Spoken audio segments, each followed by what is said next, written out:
How can you achieve work-life balance as a small business owner? Let's get into the truth about work-life balance, plus the top 3 tips to make it happen for you. The truth about work-life balance is that alignment is more important than having perfect balance. When you think about the work-life balance that you want to achieve, does it connect back to your values? What does balance look like to you? I want you to give yourself the grace to not be in perfect work-life balance 24/7. It's much more important that when you think about the work that you're doing and the activities that you're enjoying in your personal life, that they actually align with your personal values. So even if you're spending more time or energy on one thing versus another, does it still feel good for you? Does it still resonate with you? Does it feel internally like an enthusiastic, yes, this is how I want to live my life. This is who I want to be. This leads us into tip number 1 for achieving work-life balance. Work-life balance is highly personal. It is dependent on who you are in this moment. You get to define what work-life balance looks like for you. You also can't compare your past self to where you are right now. So I know that a lot of the times when we're talking about comparing things, we look at it as, oh, you can't compare yourself to anyone except for who you were yesterday. But I don't agree with that, because who you were yesterday was an entirely different person than who you are today. The person that you are today is experiencing completely different things. You might not have the same resources or the same mindset or the same energy or the same time or anything like that that you did yesterday. Comparing your present self to your past self, so comparing who you are right now to who you used to be, is not actually helpful. And if it's not going to be helpful, then what's the point? Maybe your past self had amazing work-life balance, but perhaps that was before you were diagnosed with ADHD, or before you became a parent of small kids, or before you started your business. In that case, work-life balance is going to look different today than it might have a few years ago, or a few months ago, a few weeks ago, even a few days ago. What does work-life balance look like today, in this moment?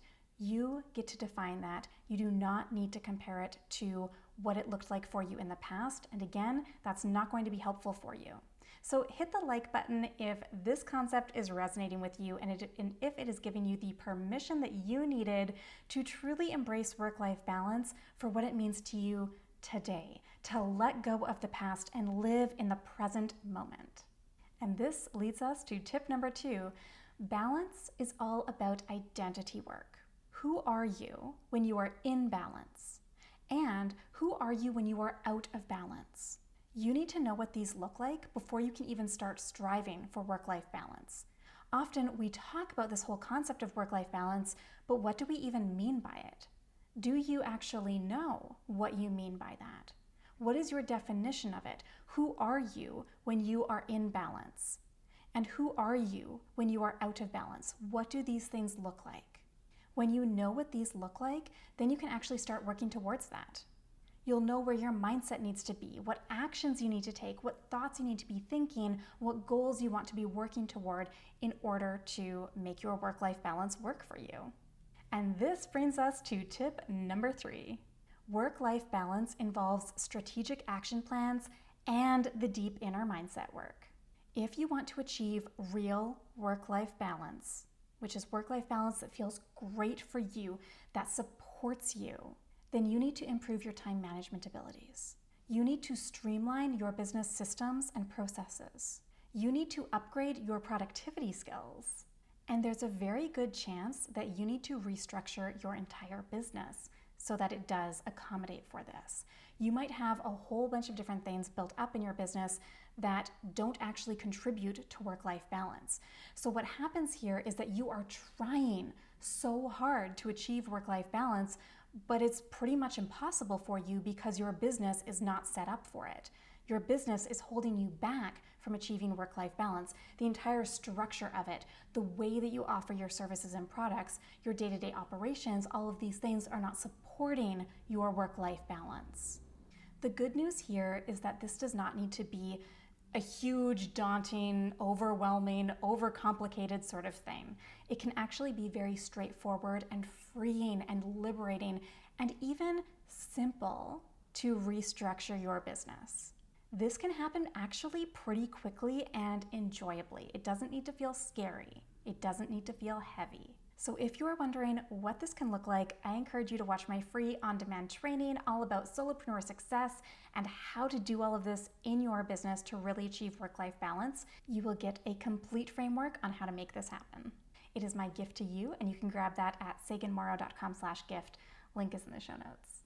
When we think about work-life balance, my goal for you is that you enjoy your time off work and your time at work in equal measures. That, to me, is a huge part of work-life balance, and I'm guessing that that's a really big thing about work-life balance for you as well. You want to enjoy your personal life and your professional life. It's not necessarily about the amount of time that you are spending on your personal life or your professional life, or the amount of energy that you're spending on each of these things. Because what's the point of having balance in your time and your energy between your personal life and your professional life if you aren't really enjoying it? If you are constantly thinking about the next break that you get from work, then that doesn't indicate that you have very good work-life balance. You don't want to be at work. And it's the same with your personal life. If you are spending all of your time away from work just thinking about work, then you're not really being in that present moment and enjoying your personal life. So we want to have a balance of equal measures of enjoyment in your personal life and your professional life. And again, this comes back to presence, really thinking about what this means for your present self. Now, if you feel guilt or judgment or shame about either being at work or away from work, then on both ends of the spectrum, the personal life and the professional life, you will not have that true, genuine, sincere enjoyment. And that's where doing the internal mindset work is so important in all of this, alongside the strategic aspect and the implementation of action steps. In our upcoming videos in this series, we are going to explore how to find time to work toward your goals without sabotaging your work-life balance, and the best ways to get in the zone mentally to accomplish everything that you want to achieve throughout the day, plus some really powerful reframes on achieving work-life balance. Stay tuned.